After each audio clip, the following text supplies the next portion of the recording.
30 घंटे बाद हुआ पोस्टमार्टम। गोड्डा स्वास्थ्य विभाग की लापरवाही से परिजन बेहाल। दो मंत्री वाले क्षेत्र में एम्बुलेंस के डीजल तक के लिए तरसे लोग। गोड्डा में स्वास्थ्य व्यवस्था की पोल एक बार फिर नंगी होकर सामने आ गई। मदरसे में संदिग्ध हालात में लड़की की मौत के बाद पूरे जिले में सनसनी फैल गई थी।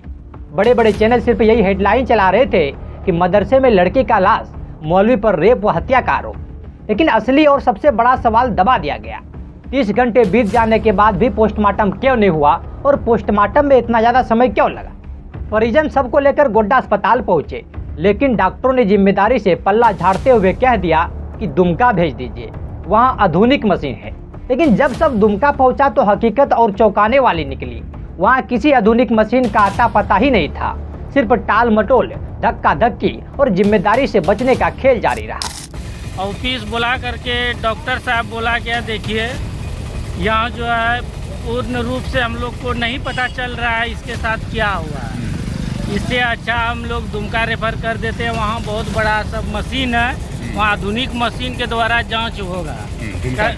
दुमका में हाँ, वहाँ जांच का मशीन 3 ही जगह है, रांची है, उसके बाद धनबाद है और दुमका है। सबसे नज़दीकी दुमका है, वहाँ जाइए, आधुनिक से वहाँ होगा। जब हम लोग के पास उपलब्ध है तो वो मशीन सही कर रही है। हम लोग सोचे चलिए भाई ठीक है। जब हम लोग यहाँ दुमका पहुँचे हैं तो यहाँ कोई चीज़ का सुविधा, वैसा मशीन हम लोग को देखने के लिए नहीं मिला। परिजनों का दर्द और गुस्सा यही खत्म नहीं होता। एम्बुलेंस चालक ने उनसे पेट्रोल और डीजल के लिए पैसे मांगे। आपका खर्चा क्या है उसमें बोलेगा तो ना। उसमें डीजल मेरे को विभाग से बोला गया कि जो ले जा रहा है वो देगा। हाँ, उसका गार्जियन देगा या प्रशासन देगा, जो भी देगा डीजल का क्लियर हो वो देगा, गाड़ी जाएगा, गाड़ी लगी हुई है। ये किससे बात करना होगा इसके लिए हमको? ये मुझे नहीं पता। सोचिए, जिस क्षेत्र में दो मंत्री आते हो उस इलाके में सरकारी एम्बुलेंस तक डीजल के लिए परिजनों पर निर्भर हो, ये सिर्फ लापरवाही नहीं बल्कि पूरे सिस्टम की नाकामी का शर्मनाक सबूत है। ये सवाल बिल्कुल जायज है, आखिर पोस्टमार्टम में इतनी देरी क्यों? गोड्डा से दुमका रेफर करने के पीछे क्या कोई बड़ा राज छुपा है? क्या किसी बड़े आदमी को बचाने की कोशिश हो रही है? और सबसे बड़ा सवाल है, जिस इलाके में 2 मंत्री हो वहाँ एम्बुलेंस का डीजल परिजन क्यों भरे? 30 घंटे बाद भी सब पोस्टमार्टम टेबल पर नहीं पहुंचा। यह न केवल परिजनों के साथ अन्याय है बल्कि मृत शरीर का अपमान भी है।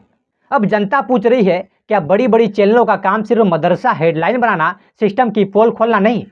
क्या हमारी चुप्पी इस भ्रष्ट व्यवस्था की ताकत है? मंत्री जी से सीधी अपील है, व्यवस्था को दुरुस्त कीजिए। ये खेल बंद होना चाहिए, चाहे केस हत्या का हो या आत्महत्या का, लेकिन परिजनों को न्याय और सम्मान मिलना जरूरी है। दोषियों को सजा मिले और मामला खुदकुशी का हो तो कम से कम सम्मानजनक तरीके से अंतिम संस्कार तो हो। जब गोड्डा और दुमका में पोस्टमार्टम का सामान्य साधन है तो सबको दुमका क्यों भेजा गया? इसके पीछे क्या राज छुपा है? ये एक बड़ा सवाल है। ये सिर्फ एक लड़की की मौत का सवाल नहीं है, ये पूरे सिस्टम की सच्चाई है जो 30 घंटे की देरी ने झारखंड के स्वास्थ्य व्यवस्था को सबके सामने उजागर कर दी है। बाकी आप अपना राय कमेंट में अवश्य दें। अब आगे इस मामले में क्या होता है ये देखने वाली बात होगी।